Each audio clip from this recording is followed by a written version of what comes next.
No, these jealous snake that's on top of me are lacking in manhood.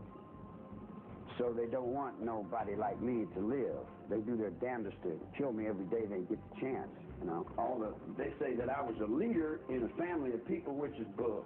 That's bunk. I had a lot of friends because I play a lot of music. A lot of people like my music, and we were all friends. There was no such thing as follower, leader. There was no leaders or followers. There was just people, intellect, intelligence. There were people. Well, okay, and if one follows your story through the times on the ranch down in Southern California, it was important for Charles Manson to be a leader, to have people follow him. Come on, district attorney. See, you can pull a brainwash. That's a district attorney. I'm nobody's leader, and I'm nobody's follower. Kids who were working out their problems for that particular time in that particular space. And each had to do what they felt they had to do for the problems that they were working on, which really had nothing basically to do with me. I'm not of the 60s. I'm not a generation of the 60s. The 60s were little kids to me. The Beatles were like punk rock is to you. That's what the Beatles was to me. You know, that's not my era. My era was Bing Crosby. I'm 53 years old. I'm not a teeny bopper. But all the kids, they would come to me and say, we got no place to go. And I'd say, well, I got no place to go.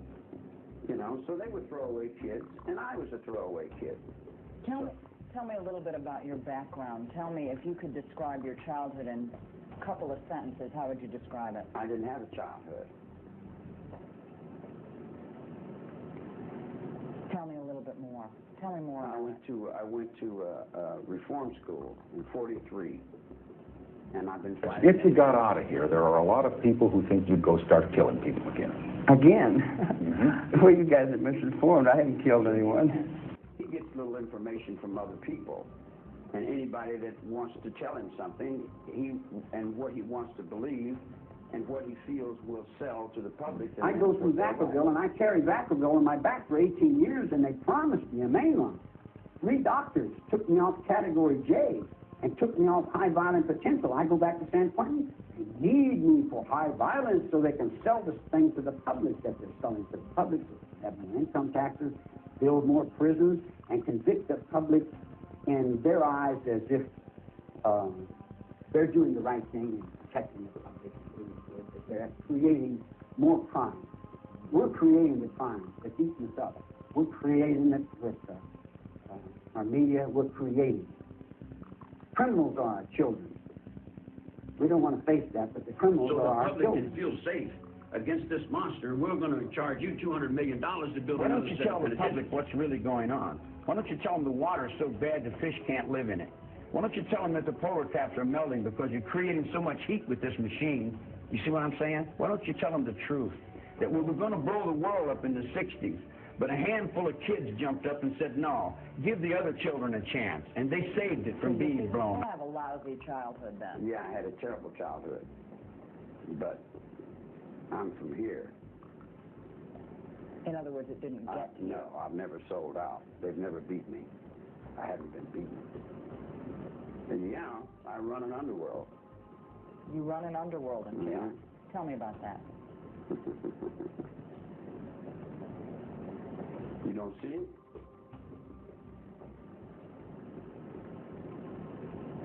I fly birds. I look out for wildlife. I'm trying to redeem my trees. I have an organization called ATWA, rolling now, trying to redeem life on the planet Earth from the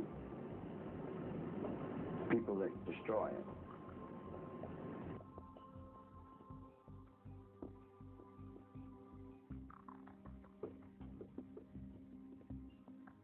Wait. Yeah. Let me interrupt you for a second. Yeah, well, then we're gone with that talk. No, because you're getting on. Then we'll go to another one, and then you make me look crazy. No. You can make yourself look crazy, Charles. Okay. I can't make you look crazy, and please believe me. All right. I'll believe you, and I'll put it in my left-hand pocket for later. Let me take you back to... Who's destroying the earth, and why? The things that we do as human beings that are accepted and called right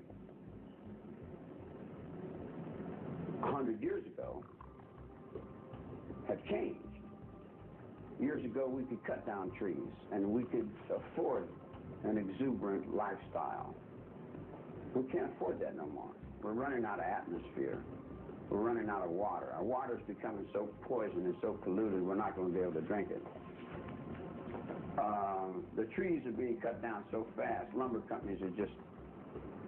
The United States is owned by foreign corporations. Nixon opened it up for foreign trade. And when Nixon opened up for foreign trade, the people of Europe and the common market in Spain and different places, they don't care about the United States forest. And in short, the United States has been sold to the companies and through the tax loopholes. And the people that live on that level, they don't care about the average honest mule that just goes back and forwards to work. They don't care about the children that are in the streets that are thrown out of this upper echelon of existence. And then when all the children fall down into me, on my level, I pretty much identify with them because I was a throwaway also. So it goes to the point of, do you really care? When you said... And who does care? And if anybody cares, they're considered crazy. I've been 15 years in the nut ward for trying to stop the trees from being cut down, from trying to rearrange a lifestyle of a bunch of people who don't want to change, but they're going to change because the cold... Yeah, it would reflect. If you hold the negative up to the light, you don't see the light, you just see the negative. So I'm a reflection of your negative, there's no doubt about that, and I can handle that also. The queen wears the 3 stripes on her hat, and I know why she goes to Kentucky to get her horses. There isn't anything I don't know from here to the IRA. I know who gets bombed and why those 17 people starved themselves. Do you make friends in prison? Is that possible? Friends? Do you have friends in prison? Mm-hmm. How do you define friendship? I live by God's law. I treat everyone just like I would myself. If you treat me right, I'll treat you right. You spit on me,